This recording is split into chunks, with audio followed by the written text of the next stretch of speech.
সুপ্রভাত। পিটু পুরো বাওয়াল মারছে স্কুলে। সকালে পড়তে যাবে না, ও ভোট দেবে। কিছুভাবে বোঝানো যাচ্ছে না। আপনাদেরকে দেখাচ্ছি স্কুলের ভেতরের ভিউ।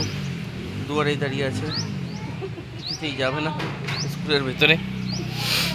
অনেক কষ্ট করে ভেতরে পাঠানো হয়েছে। জানি না কতক্ষণ স্কুলের আয়ু আছে।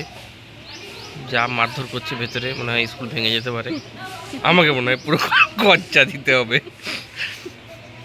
আপনারা যোগাযোগে থাকবেন। যেখানে ভাগের ভয় সেখানে সন্ধে হয়, বেরিয়ে চলে এসছে। এবার সে ভোট দিতে যাবেই। বন্ধুরা, আমি বলছি পায়ে ব্যথা করছে, আমি যাব না। সে আগে আগেই চলে যাচ্ছে তার মায়ের কাছে।